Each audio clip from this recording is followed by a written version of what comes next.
Hi everybody, it's me Jill, and welcome to Jill Informed. This is the recap of The Real Housewives of Beverly Hills, Season 9, Episode 20, Un Petit Hangover. We are starting this episode with the morning after. Teddy is dragging herself through the house. Kyle. So she finds Kyle in her room, and Teddy does not know what happened the night before. In fact, she thinks the worst thing that happened is she might have cried. Oh, sweetie, that is the least of your problems. And Kyle's like, oh yeah, you were crying. And she's like, oh no. And Kyle's like, well, but that's not the worst of it. And she goes, why? What happened? Are we in a fight with somebody? And she said, well, yeah, Erica, she got up and left the table. Teddy's like, do you really not remember? I don't know. Side note, Teddy looks damn good for having a hangover, doesn't she? She looks actually really pretty this morning. Anyway, they go down to the breakfast table, and Rinna is the only one sitting down there, and they're like, hi, Rinna. They're calling her Rinna. Isn't that funny? And Teddy's like, oh, Rinna, what did I do? And Kyle's like, Rinna was your therapist last night. Oh, and you know things are bad when you're told that Lisa Rinna was your therapist. Okay, so Lisa Rinna explains to them that they told Erica that they don't think that she likes them. And we get a little flashback to the night before, and Teddy goes, I said that? And Rinna goes, I think so. But Kyle, you for sure said it. And so we get the flashback. And yes, it was Kyle who said, I don't think you are having fun with us. And then Teddy said, but do you like being around this group? Erica's response was, well, yeah. So funny. You're not her first choice. Anyway, Kyle said, I think that was okay what I said. That's how I felt. Like she doesn't really like being around us. Rinna said, I think you need to talk to her today. So then Dorit comes down to the table and she's like, oh, please tell me there are no mimosas. Oh, and she looks at Teddy. Oh, what is wrong with you? Are you just like in a perpetual state of tears? And Teddy goes, no, this is just how my face looks today. So the plan for today is archery. Now Rinna goes to find Erica and knocks on her door, and she goes to tell her that the girls don't remember. Well, Teddy doesn't remember anything from last night. So they're probably going to come and talk to you. They feel really bad. And Erica's like, oh, I'm sure they do. And she goes, rage and regret, rage and regret. So Rinna's like, yeah, they feel bad. And Erica's like, oh, I'm sure they're devastated. Okay, so now they're having their archery lesson, and they're all standing in a row, and Kyle's like, I don't even know how to hold this thing. And Dorit goes, I don't think I want to stand next to Kyle. And she goes, I wouldn't want to stand next to me either. If anybody's mad at me, just point it in the other direction. And we just get this reaction stare from Erica, like, are you starting something with me? Okay, so archery lasts about 2 seconds. I don't know how long they were actually standing there doing it, but it did not seem like very long. Rinna just wanted to be there until she could hit the target, which she finally did. Erica, I think, got a bullseye. The others, I don't know. It was a very, very brief scene. And when it was over, Teddy asked Erica if she could talk to her. Kyle was being a little weird about it, and she's like, I don't think I should go over there right now. I am just going to like give them their space. So Erica and Teddy are sitting at a table outside, and Teddy starts by saying, I'm very, very sorry for last night. I take full responsibility.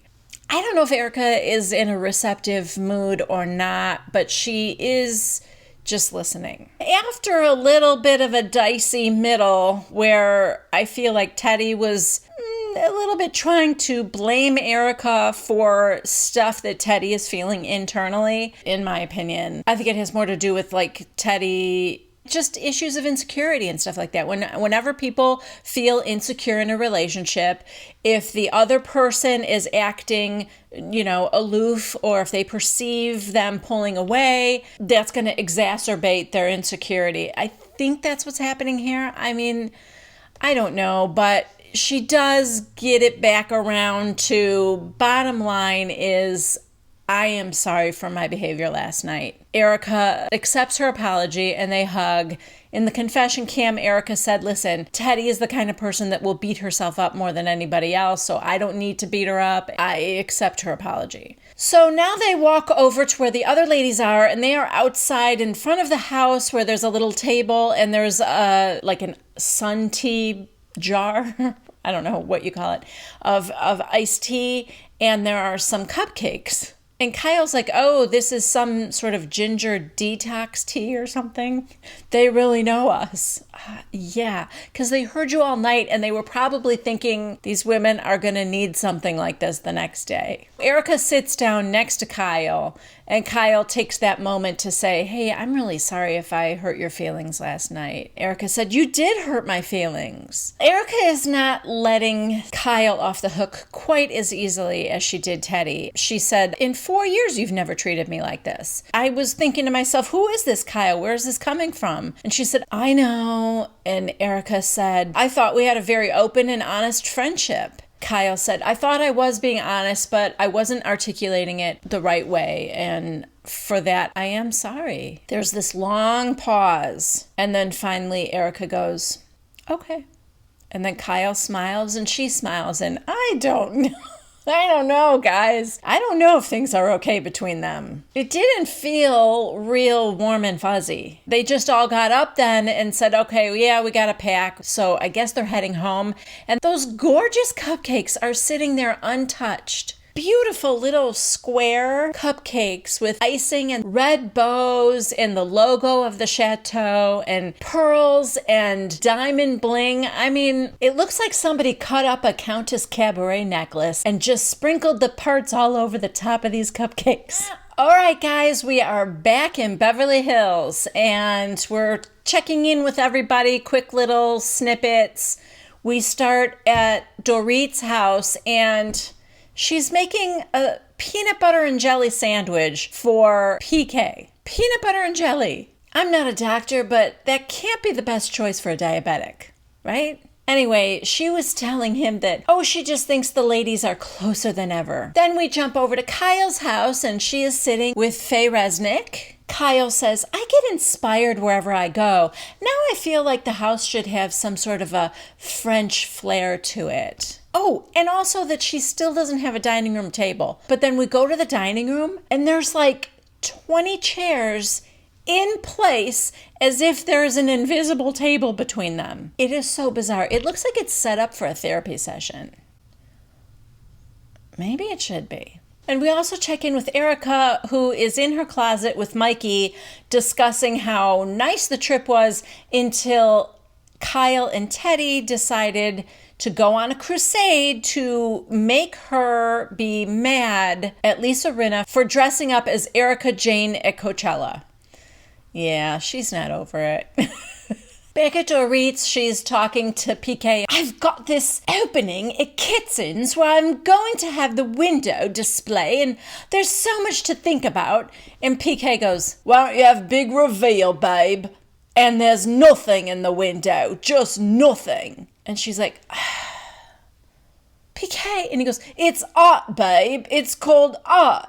I'm just giving you a creative suggestion. You have done enough creative suggesting, okay? I believe it's your fault that this whole line is called Beverly Beach. I still feel like that is something you would find in a Talbot's or Chico's.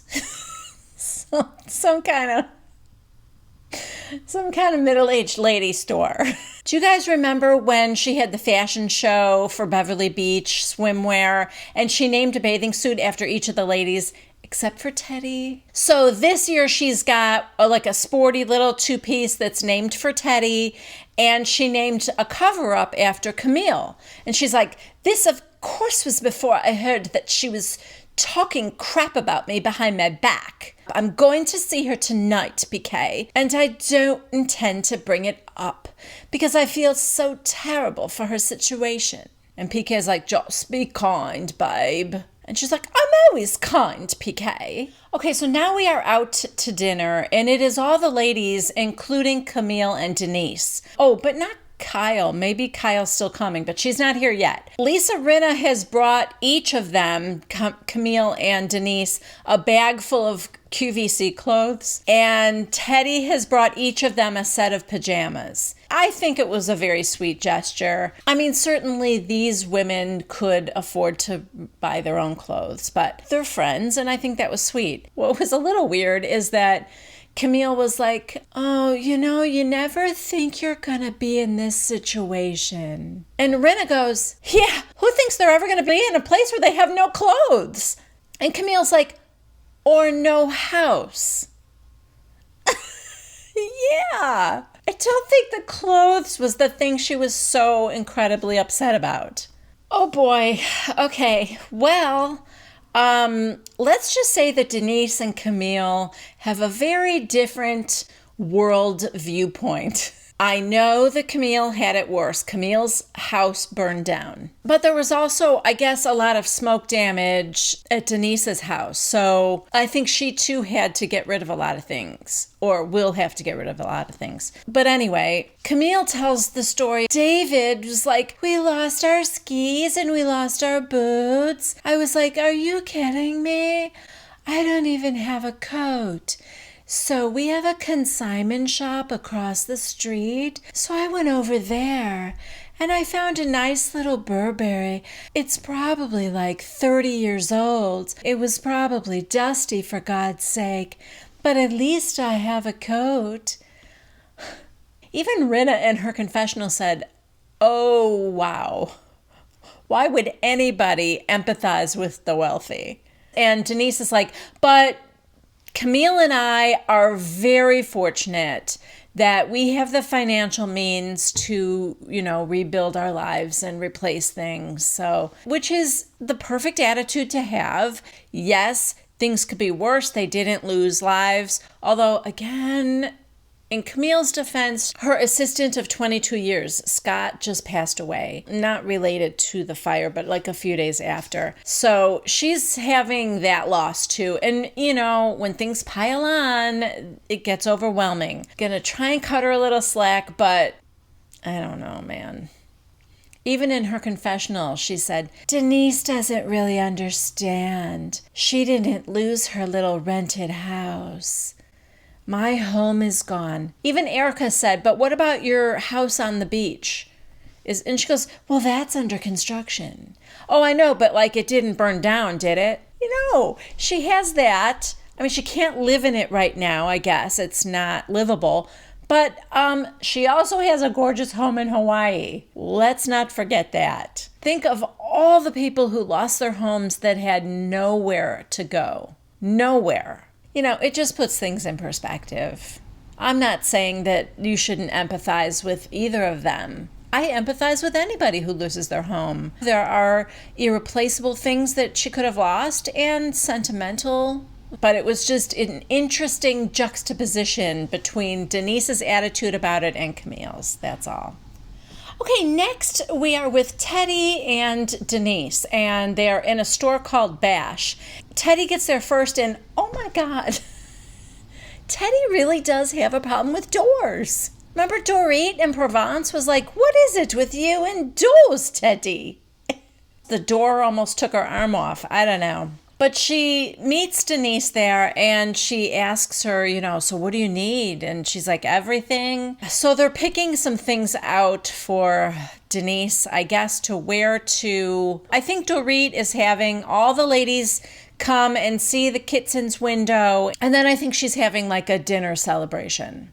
So she needs a dress for that. And then they start to talk about Camille a little bit, and Denise said, I know you guys weren't too thrilled with her, but I'm glad you didn't say anything last night. And Teddy said, oh no, we didn't want to listen. We know she's been through a lot, and Denise said, do you think she's okay? And she said, well, I mean, I don't know how somebody should be acting in this situation, but I do think she's kind of up and down, and she's had a lot of stuff happen all at once here. Now Denise wants to hear about Provence. Teddy is telling her that she was a dick to Erica. She got drunk. She didn't even know what she was saying or what she did, but she apologized to Erica. Denise is kind of laughing. She goes, I'm sure she understood.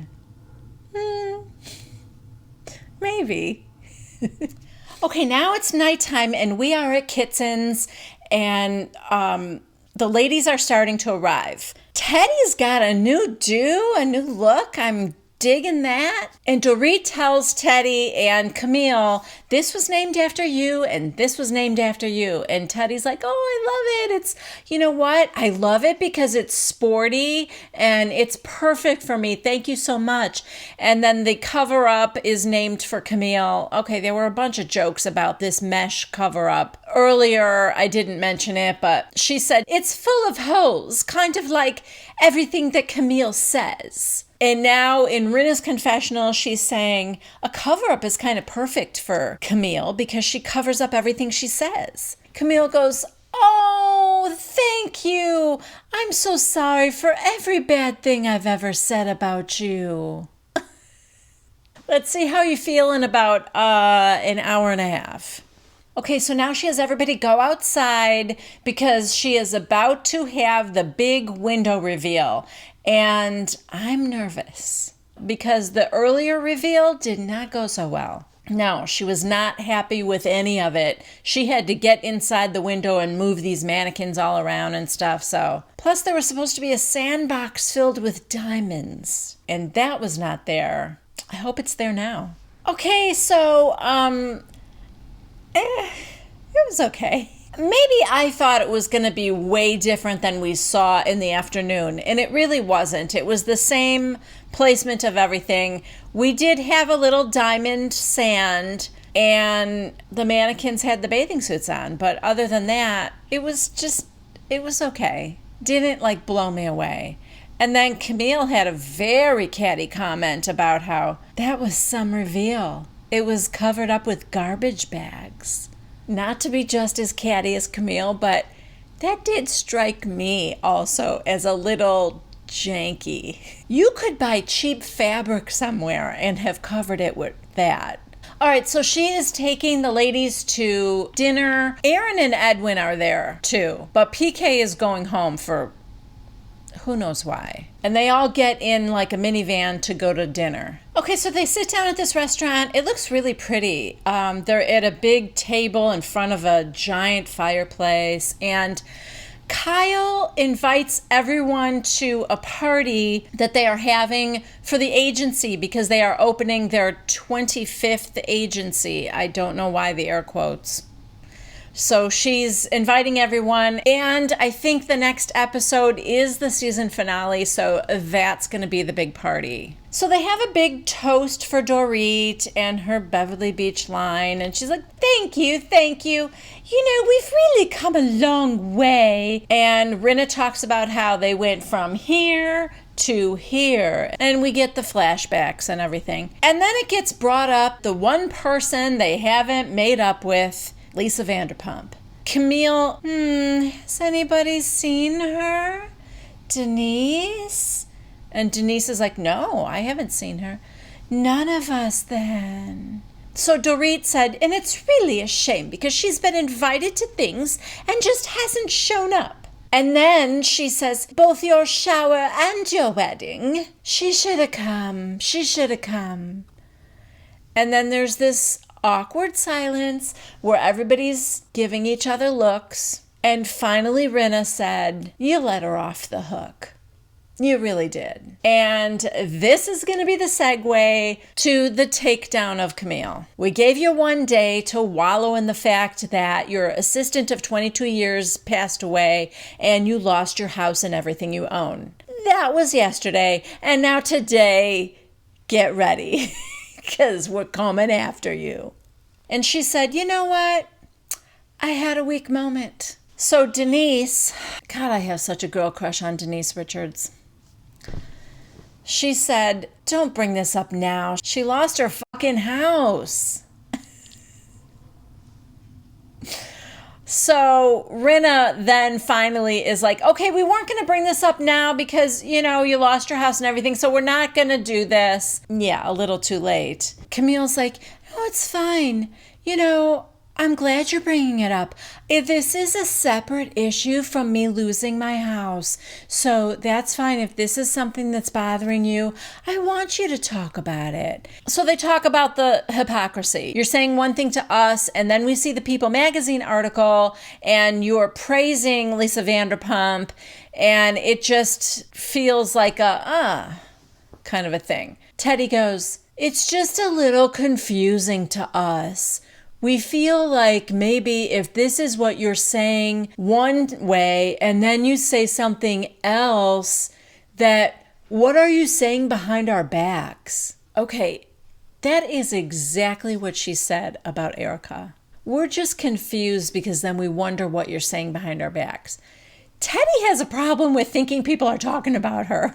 That's one thing. Number two, what is that saying? It's something like, what people think about us is none of our business. If it's being said behind your back, leave it back there.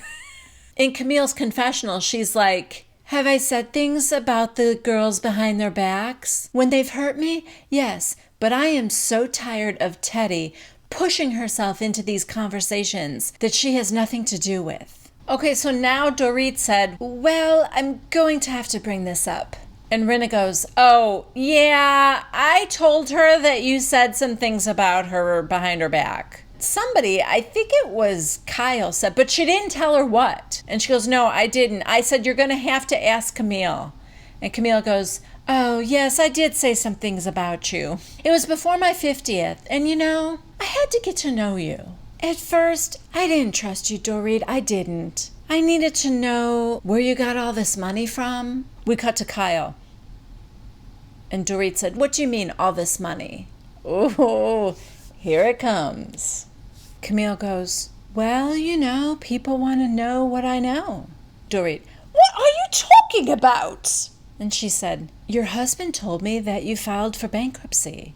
Kyle's eyes are like this big. So we see this flashback to a year ago where PK was telling everyone at the table, I'm with this kid from nowhere who has nothing, and then next thing you know, I'm a billionaire, and then I get taken down. That's what happens. You get taken down a peg. Camille goes, that happens. Sitting next to Camille is Edwin. So Teddy must have been there too. I'm wondering when all this was... I know they said it was a year ago, but I don't remember that scene. So she goes, it's just like, where does she get all this fancy stuff she has? These cars, this Bentley that she's driving around in, and her diamonds, and yeah, she's going there.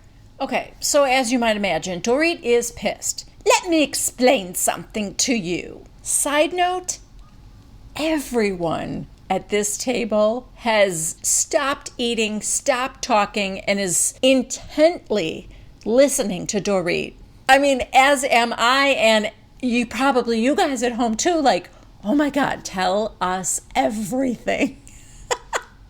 Let me finish. Let me clear it up for you. Camille's like, okay. My husband filed for bankruptcy in 2008, much like many, many successful men have had to do. So that was 10 years ago. What are you talking about? And then Camille, she has brought back season 1 Camille. I'm so happy she's here. She drops the bombshell. He owes a lot of money to someone very, very close to me. Everybody's eyes get really big. Dorit's like, that's ridiculous. And she's like, oh no, it's true. It is true. And Teddy, I think, said, that crosses a line. Camille's like, this is real life. And that's very true. Listen, you came after me.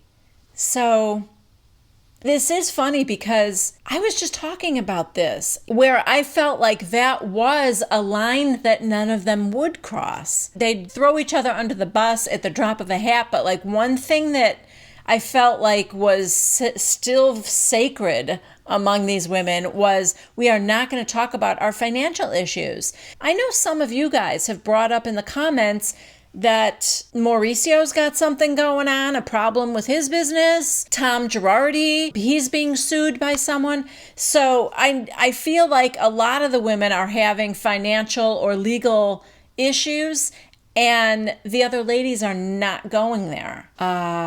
Until tonight. Okay, well, Dorit is fuming. She's furious. You want to go low, we'll go low. And she's like, bring it. I know this stuff for a fact. And everybody now is trying to tell Camille to stop. Even Denise. Rinna is like, you didn't go into that detail with me. You were much more vague about it. And then in her confessional, she said, I know what it's like when you go after the husband. You just don't do that. We have a flashback to, her throwing the glass at Kim or breaking it on the table, whatever. And Kim saying, you don't want me to talk about the husband. Not even Kim told us what she knew about Harry Hamlin. So we are in uncharted territory here, guys. With one of the housewives, I think, breaking housewife code, maybe for the first time, by going into the specifics of the finances. And it is horrifying, the other housewives. I can only imagine it's because once you open that door, then everybody becomes fair game, and nobody wants that. But Camille cannot be stopped now. She said, he owes $1 million. There's a lawsuit. It's bad. It's bad. And everyone's like, stop. Abort, Camille. We are on camera. Camille keeps saying, I'm trying to protect her. I didn't even want to say this. I wanted to protect her. Denise, stop. You've got to stop. Camille goes, I didn't want to say anything. She brought it up. She goes, protecting her is not saying anything. Don't say another word. Aaron's like, what's going on? I almost forgot that the guys were even there. And Denise goes, just keep eating. You don't want to know what's going on here. Okay, honestly, I understand where Camille is coming from right now. I'm as surprised as you are. But she said, and if I didn't say anything, then I'm two-faced. It's like she's damned if she does, she's damned if she doesn't. These women brought it up. I do feel like it was a bit of a gang up. Dorit confronted her with, what did you say about me? And she told her. And now everybody is like, oh, it's going too far. Maybe tell her this in private. Oh, come on, Rinna. You love this and you know it. It's the juiciest thing that's happened all season, and they are crucifying Camille for it. And it doesn't end, because I know for a fact that at the reunion, it continues. This is kind of exciting for us as viewers, you guys. It ends with Denise getting her coat on and saying, two wrongs don't make a right. And Camille's like, that's true. And she said, well, before all this, I had a great time with you guys. Thank you for dinner. And everyone gets up to leave, and they're like, okay, see you Thursday. Yeah, at the agency party. So that should be fun. And with that, this episode ends.